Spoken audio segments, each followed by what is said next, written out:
My name is Aiyana Crow Feather. I am 19 years old, and I am the only Native American living in the town of Millbrook, Colorado, in the year 1887. This is the story of how I went from being the most despised person in town to becoming someone they couldn't ignore, and how one act of courage changed not just my life, but the hearts of an entire community. I wasn't born in Millbrook. I came here 3 years ago under circumstances that still haunt my dreams. My people, the Cheyenne, had been forced onto a reservation in Oklahoma, far from our ancestral lands in Colorado. The conditions there were terrible: not enough food, contaminated water, and diseases that our medicine couldn't cure. My parents and younger brother died during the harsh winter of 1883, leaving me alone at 16 with nothing but grief and a burning desire to return to the mountains where my ancestors had lived for generations. I escaped the reservation in the spring of 1884, walking for weeks through dangerous territory to reach the Colorado mountains. I was starving, exhausted, and nearly dead when I collapsed on the outskirts of Millbrook. It was old Doc Harrison who found me and, despite the protests of many townspeople, nursed me back to health in his clinic. "She's just a child," I heard him argue with Mayor William Thornton and several other men while I lay recovering. "Whatever your feelings about her people, she's done nothing wrong. She's an Indian, Doc," Mayor Thornton replied coldly. "They don't belong here. Send her back to the reservation where she came from. I won't send a sick child to her death. She stays until she's well enough to make her own decisions." Doc Harrison was a good man, one of the few in Millbrook who saw me as a human being rather than a problem to be solved. When I recovered, he offered me work cleaning his clinic and helping with patients in exchange for a small room above his office and meals. It wasn't much, but it was more kindness than I had experienced since losing my family. The people of Millbrook made their feelings about my presence very clear from the beginning. When I walked down Main Street, conversation stopped and people stared with a mixture of fear, disgust, and anger. Children threw rocks at me while their parents watched approvingly. Shopkeepers refused to serve me, even when I had money to pay. The local newspaper, the Millbrook Gazette, published editorials calling me a savage and demanding my removal from town. "Why do you let them treat you this way?" Doc Harrison asked me one evening after a particularly difficult day when Mrs. Patterson had publicly berated me for daring to enter her general store. "What choice do I have?" I replied, grinding herbs for his medicines. "I have nowhere else to go." "You could go back to the reservation. The reservation is a place where my people go to die slowly. Here, at least, I can live." But is this really living? Being hated and feared every day? I looked up from my work, meeting his kind blue eyes. "Doc, my grandmother used to tell me that sometimes we must endure winter to appreciate spring. Maybe this is my winter. And what would spring look like for you?" Acceptance. Belonging somewhere. Being judged for who I am, not what I am. Doc Harrison nodded thoughtfully. "That's a worthy dream, Aiyana. I hope you live to see it." Despite the hostility I faced daily, I was determined to prove that I belonged in Millbrook. I worked harder than anyone, learning everything Doc Harrison could teach me about medicine and healing. I studied English until I could speak it perfectly, with no trace of an accent. I dressed modestly in simple dresses that wouldn't draw attention. I attended the small Methodist church every Sunday, sitting alone in the back pew while the congregation pretended I didn't exist, but nothing I did seemed to matter. To the people of Millbrook, I would always be the Indian girl who didn't belong. The worst treatment came from the Thornton family. Mayor William Thornton was a powerful man who owned the largest ranch in the area and controlled most of the town's business. He had made it clear from the beginning that he wanted me gone, and his influence meant that most people followed his lead in ostracizing me. His wife, Margaret Thornton, was even worse. She was a small, sharp-featured woman who seemed to take personal pleasure in making my life difficult. She organized the other ladies of the town to boycott Doc Harrison's clinic as long as he employed me, and she made sure that no other business in town would hire me. "That savage girl is a stain on our community," I heard her tell a group of women outside the church one Sunday. She's probably diseased, and certainly dangerous. Mark my words, she'll bring nothing but trouble to this town. Their son, Thomas Thornton, was 21 years old and seemed to share his parents' prejudices. He was handsome in a conventional way, with blonde hair and blue eyes, and he was considered the most eligible bachelor in town. He had never spoken directly to me, but I had seen the way he looked at me, with the same mixture of disgust and suspicion as everyone else. Thomas worked for his father, managing parts of the ranch operation and being groomed to eventually take over the family business. He was also being courted by several local families who wanted to marry their daughters into the wealthy Thornton family. The only person in town besides Doc Harrison who showed me any kindness was Sarah Mitchell, the school teacher. She was a young woman from back east who had come to Millbrook to teach the children. Unlike the other townspeople, she had no history with Native Americans and judged me based on my actions rather than my heritage. "You're very intelligent," she told me one day when I helped her carry books to the schoolhouse. "Have you ever thought about becoming a teacher yourself?" "They would never let someone like me teach their children," I replied. "Maybe not now. But times change. People change." "Do they?" "I've been here 3 years, and nothing has changed." "You're still young, Aiyana. You have time." I appreciated Sarah's optimism, but I had little hope that the people of Millbrook would ever accept me. Every day was a struggle just to survive the hatred and rejection that surrounded me. The situation became even more difficult in the summer of 1887, when tensions between white settlers and native tribes escalated throughout Colorado. News of conflicts in other parts of the state reached Millbrook, and suddenly I became not just an unwelcome outsider, but a potential threat. "She could be a spy," I heard people whisper. "Gathering information for her people. We should run her out of town before she causes trouble. Indians can't be trusted. She's probably planning something." The paranoia grew so intense that Mayor Thornton called a town meeting to discuss the Indian problem. I wasn't invited, of course, but Doc Harrison attended and told me what happened. "They want you gone, Aiyana," he said sadly when he returned.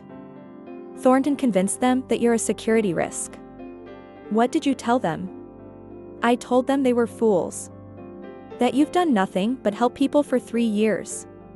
That you've probably saved more lives in this town than any of them. And they don't care. Fear makes people stupid. So what happens now?" Thornton gave me an ultimatum. "Either I fire you and send you away, or they'll find a way to shut down my clinic." I felt my heart sink. Doc Harrison's clinic was the only medical facility for miles around. If it closed, people would die. "You have to let me go," I said quietly. "No. I won't give in to their bigotry. Doc, you can't sacrifice the health of the entire town for me. And I can't sacrifice an innocent young woman to appease a mob." That night, I lay awake in my small room above the clinic, listening to the sounds of the town settling into sleep. I had been foolish to think I could ever belong here. Maybe it was time to accept that some dreams were impossible, but as I stared out my window at the mountains silhouetted against the starry sky, I remembered my grandmother's words about enduring winter to appreciate spring. I had survived the death of my family, the horrors of the reservation, and 3 years of hatred in Millbrook. I wasn't ready to give up yet. I didn't know that within a week, everything would change. I didn't know that fate was about to give me an opportunity to prove my worth in a way that no one could ignore or deny.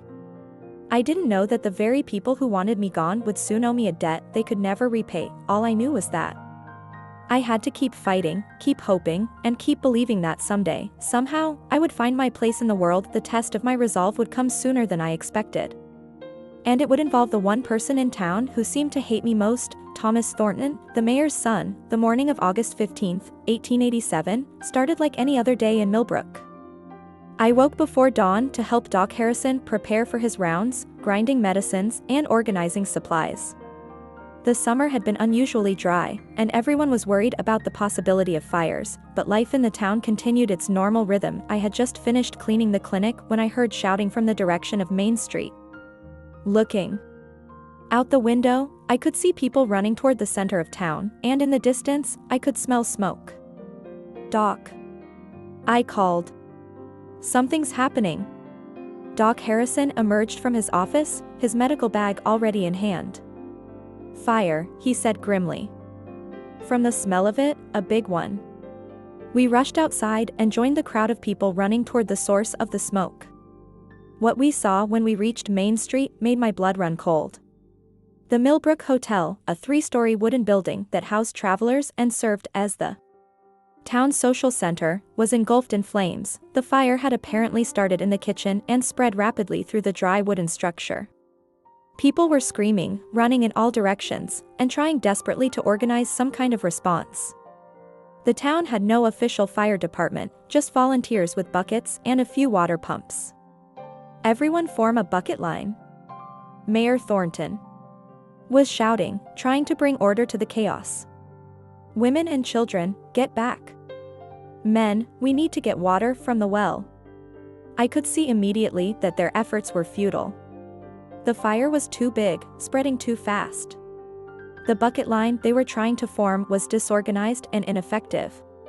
People were panicking, getting in each other's way, and wasting precious time, but what terrified me most was what I saw on the 3rd floor of the burning building. A figure appeared at one of the windows, a young man, trapped by the flames below and unable to escape down the stairs. "Thomas!" Margaret Thornton screamed when she saw her son at the window.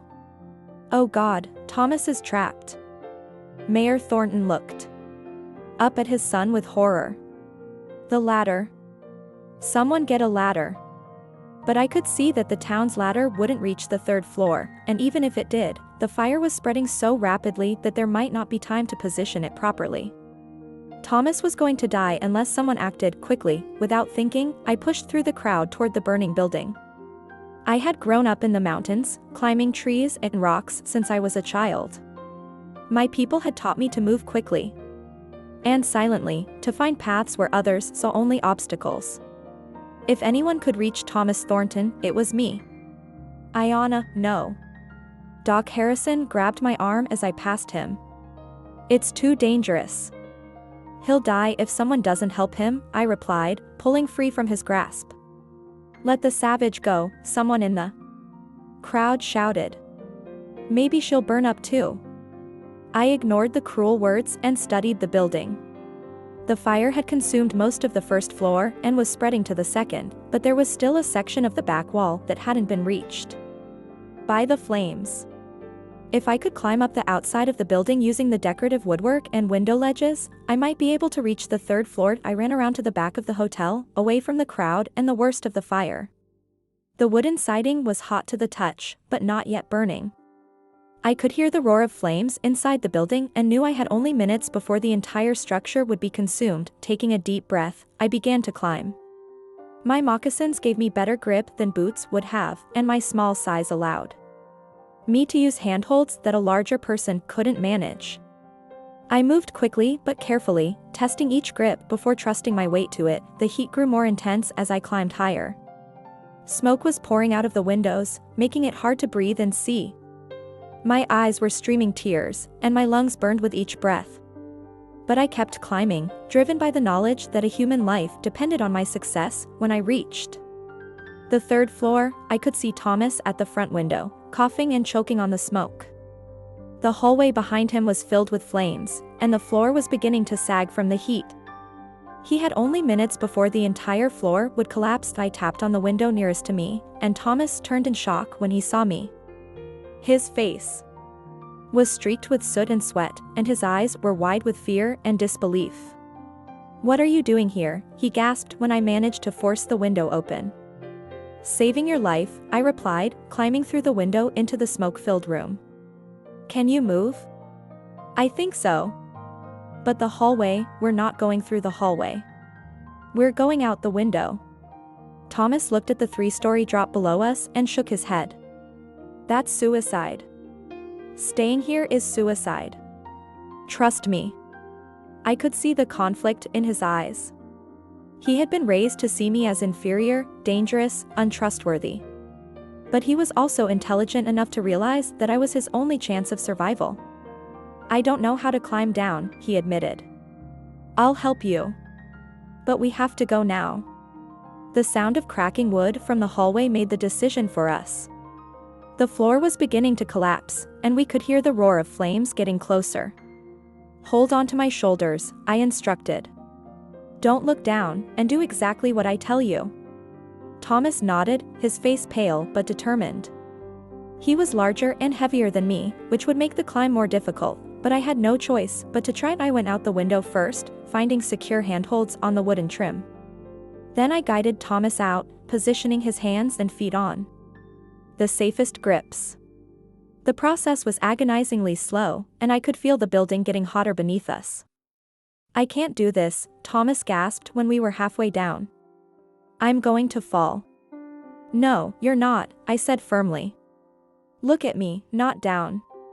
One hand at a time, one foot at a time. You can do this." Somehow, we made it to the second floor. But just as I was beginning to think we might survive, I heard a terrible cracking sound from above. Part of the third floor was collapsing, and burning debris was falling toward us. "Move!" I shouted, pushing Thomas to the side just as a flaming beam crashed down where we had been moments before. The impact of the debris shook the entire wall, and I felt my grip slipping. For a terrifying moment, I thought I was going to fall. But Thomas, despite his own fear, reached out and grabbed my wrist, holding me steady until I could find a new handhold. "Thank you," I gasped.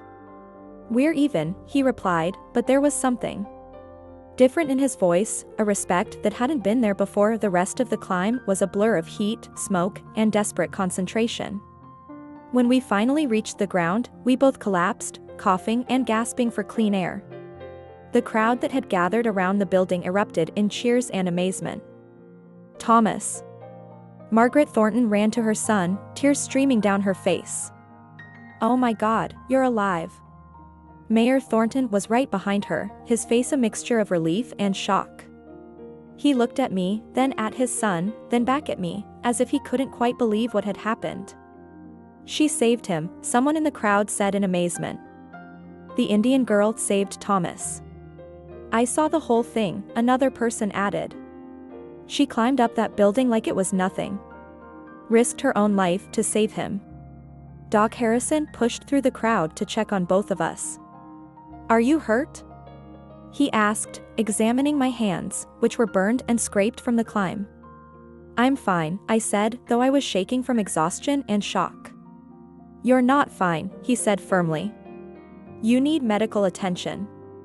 Both of you." As Doc Harrison treated our injuries, I became aware that the entire town was watching us. The same people who had spent 3 years treating me like a dangerous animal were now staring at me with expressions I had never seen before: respect, gratitude, and something that might have been shame.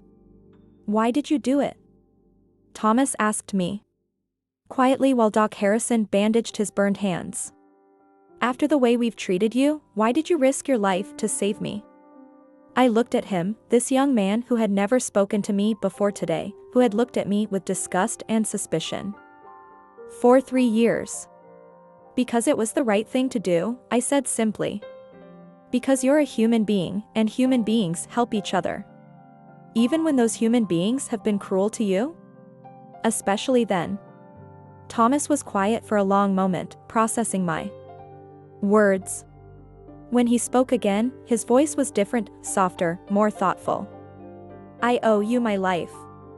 You don't owe me anything. I did what anyone would have done." "No," he said, shaking his head. "Not anyone would have done what you did. Most people would have watched me burn and felt justified in doing so. Then most people are wrong." As the evening wore on and the fire was finally extinguished, the full impact of what had happened began to sink in.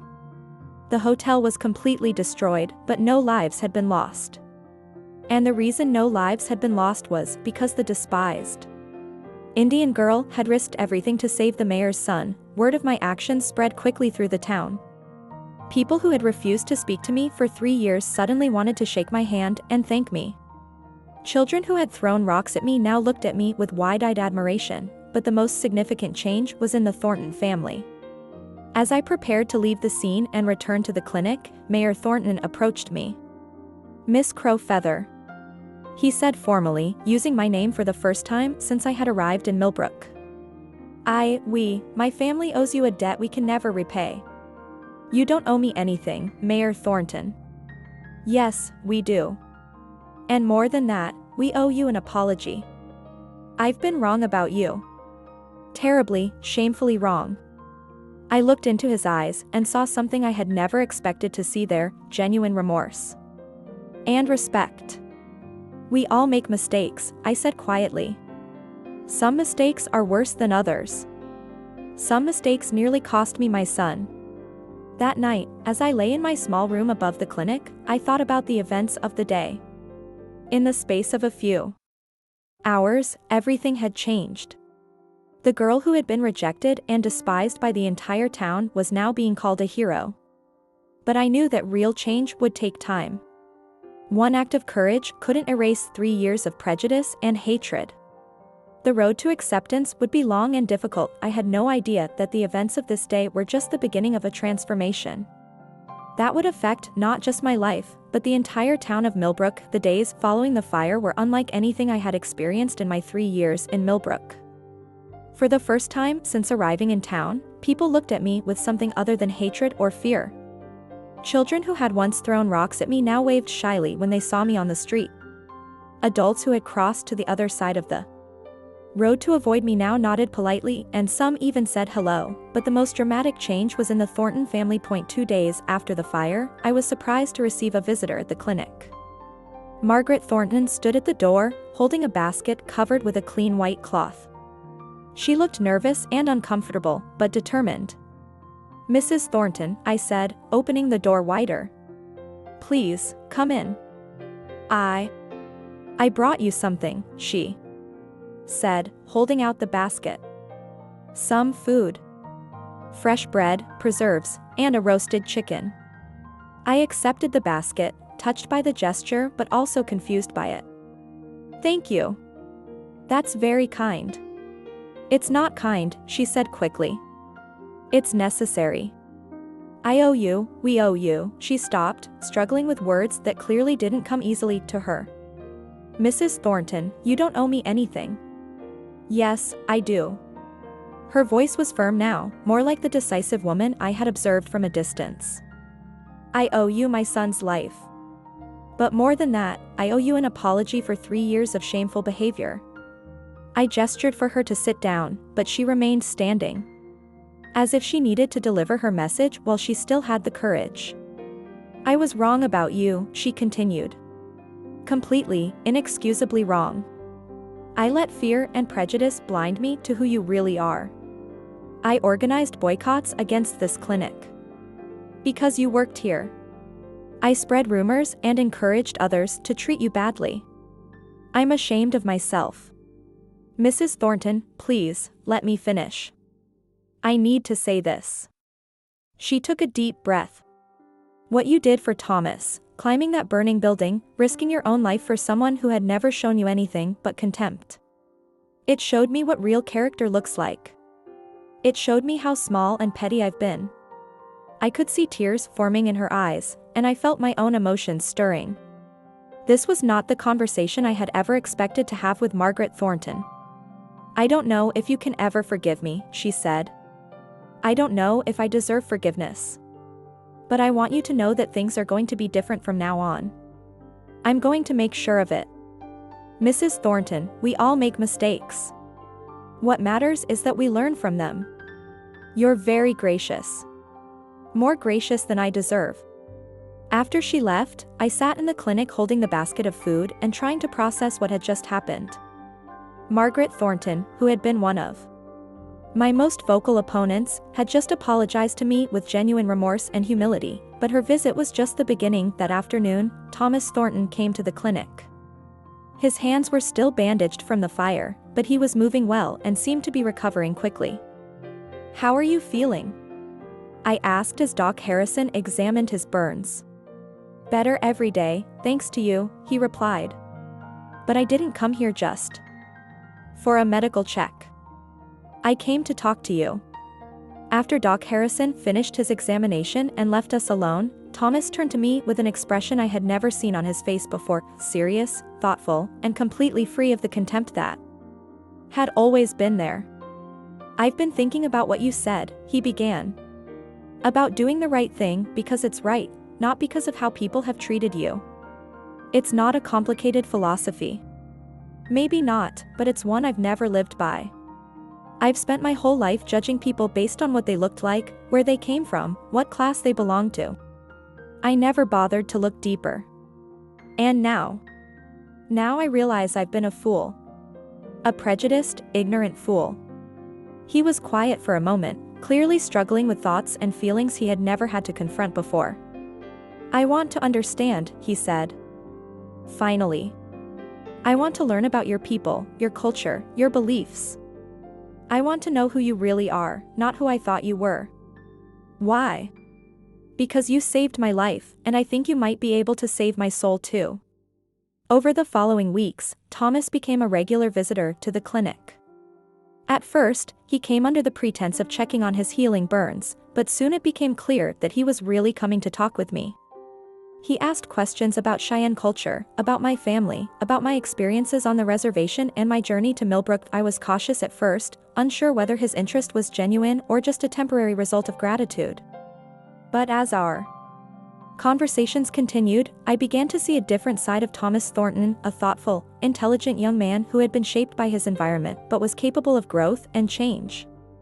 Tell me about your family, he asked one afternoon as we sat on the porch behind the clinic. My father was a warrior and a hunter, I said, looking toward the mountains where my people had once lived freely. My mother was a healer, like your Doc Harrison. She taught me about plants and medicines. Is that how you learned to climb so well? My people lived in harmony with the land. We climbed trees to gather fruit, scaled cliffs to reach eagle nests, moved through the mountains like they were our home. Because they were our home. And your brother? The question brought a familiar ache to my chest. Little Wolf was only 12 when he died.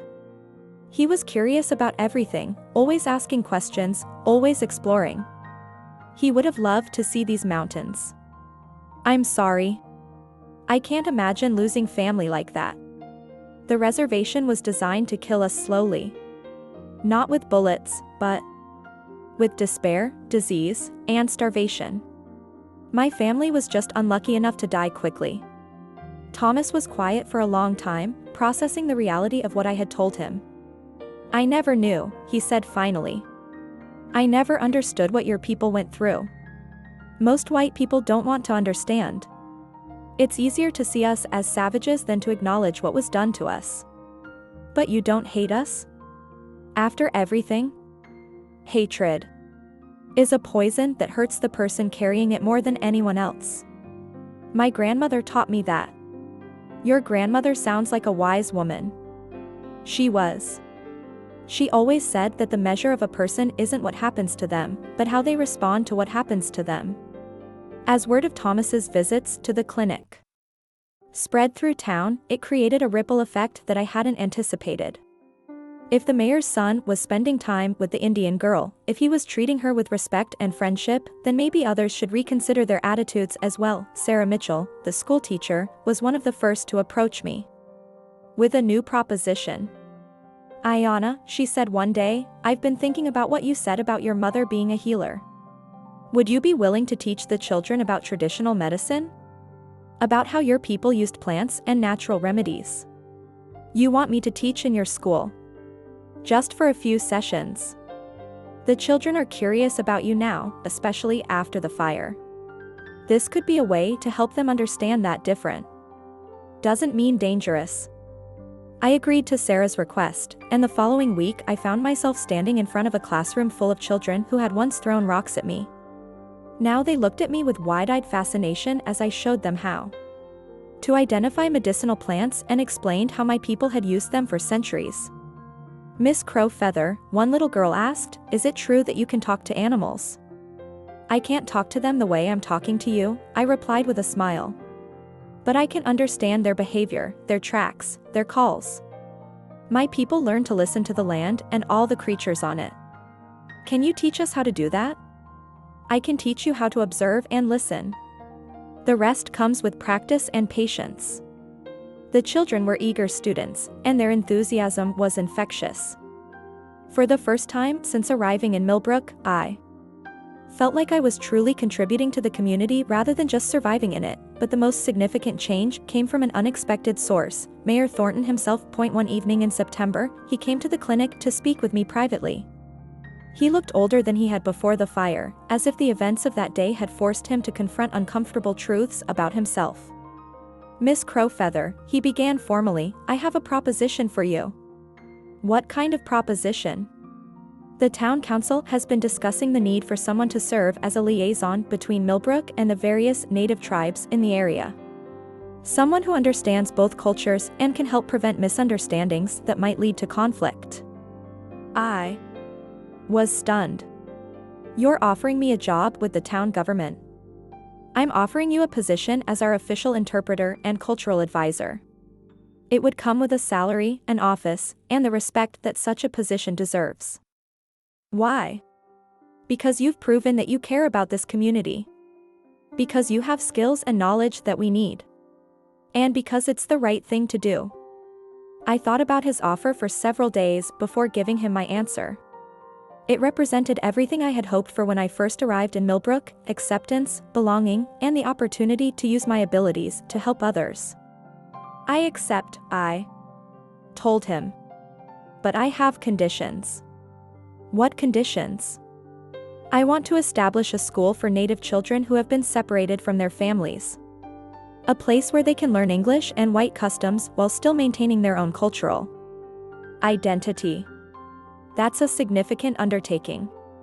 It's necessary. There are children on reservations and in government schools who are being taught to hate themselves for who they are. They need to know that they can be both Native and American. Mayor Thornton nodded slowly. I think that can be arranged. 6 months after the fire that changed everything, I stood in the main hall of Millbrook's new community center, addressing a crowd that included not only the townspeople but also representatives from several Native tribes in the region. I was wearing a dress that combined traditional Cheyenne beadwork with a modern American style, a symbol of the bridge I was trying to build between two worlds. A year ago, I was the most unwelcome person in this town. Today, I stand before you as your cultural liaison and the director of the Millbrook Native Education Center. This transformation didn't happen because I changed, it happened because this community chose to see beyond their fears and prejudices. I looked out at the audience and saw faces that had once been filled with hatred now showing respect and acceptance. Margaret Thornton sat in the front row, smiling proudly. Thomas stood near the back, having become not just a friend but an advocate for Native rights in the region. The fire that brought us together taught us all an important lesson, I continued. When crisis strikes, our differences become irrelevant. What matters is our shared humanity, our willingness to help each other, and our courage to do what's right. But we shouldn't wait for crisis to bring out the best in us. We should choose every day to see each other as fellow human beings deserving of respect and dignity. We should choose to build bridges instead of walls, to seek understanding instead of judgment. As I concluded my speech, the audience rose in applause, the same people who had once wanted me driven from their town now celebrating my presence among them. Later that evening, as I walked through the streets of Millbrook, I reflected on the incredible journey that had brought me to this moment. I had come to this town as a desperate refugee, rejected and despised by everyone I met. But through persistence, courage, and the willingness to do what was right even when it was difficult, I had found not just acceptance but a true home. The little girl who had escaped from a reservation to find her place in the world had finally found it, not by changing who she was, but by showing others who she truly was, and in saving Thomas Thornton from that fire, I had saved much more than one life. I had saved an entire community from the poison of hatred and fear, proving that sometimes the most rejected person can become the one who transforms everything. The end.